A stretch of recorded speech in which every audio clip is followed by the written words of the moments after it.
Hi எல்லோரும் எப்படி இருக்கீங்க? ஒரு ஒன் பாட் ட்ரை செய்கிறது கூட சலிப்பாக இருக்கா? அப்போ இந்த குழம்பு ட்ரை பண்ணி பாருங்கள். பீக்கங்காய் கத்திரிக்காய் கடையல். ஒரு குக்கரில் கொஞ்சமாக நல்லெண்ணெய் சேர்த்துட்டு கடுகு, உளுத்தம் பருப்பு, கடலப்பருப்பு, காஞ்ச மிளகா, 2 பச்சை மிளகா, கருவேப்பிலை போட்டு நல்லா வதக்கிக்கோங்க. நான் வந்து சின்ன வெங்காயமும் பெரிய வெங்காயமும் ஈக்குவல் ரேஷியோவில் எடுத்திருக்கேன். இதை சேர்த்துட்டு 2 பூண்டையும் சேர்த்துட்டு நல்லா வதக்கி விடுங்க. இதுக்கு தக்காளி நிறைய சேர்த்துனா தான் நல்லாயிருக்கும். நான் 4 பெரிய சைஸ் தக்காளி வந்து எடுத்திருக்கேன். அதையுமே வந்து சேர்த்துக்கோங்க. பீக்கங்காவையும் கத்திரிக்காவையும் நல்லா க்ளீன் பண்ணி வச்சுருக்கேன். அதையும் சேர்த்துட்டு உப்பு, மஞ்சள் தூள் இதையும் போட்டு நல்லா வதக்கி விடுங்க. காயில் நல்லா வதங்கிறதுக்கு மூடி வச்சுட்டு ஒரு 5 நிமிஷம் வந்து விட்டுருங்க. ஸோ காயில் வதங்கி நல்லா இந்த மாதிரி தண்ணி விடுற டைமில் ஒரு டம்ளர் தண்ணி சேர்த்துட்டு குக்கர் மூடி வச்சுக்கோங்க.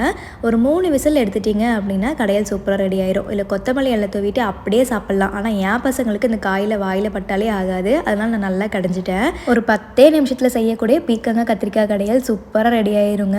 நல்லா சுட சுட சாதத்தோட சப்பாத்தி, இட்லி, தோசை கூட சூப்பராக இருக்கும். நான் இது கூடவே இன்றைக்கி மஞ்சள் பூசணிக்காய் பொரியல், தக்காளி ரசம், எக்கு, கொஞ்சம் வெள்ளரிக்காயோட லஞ்சு சாப்பிட்டேன்.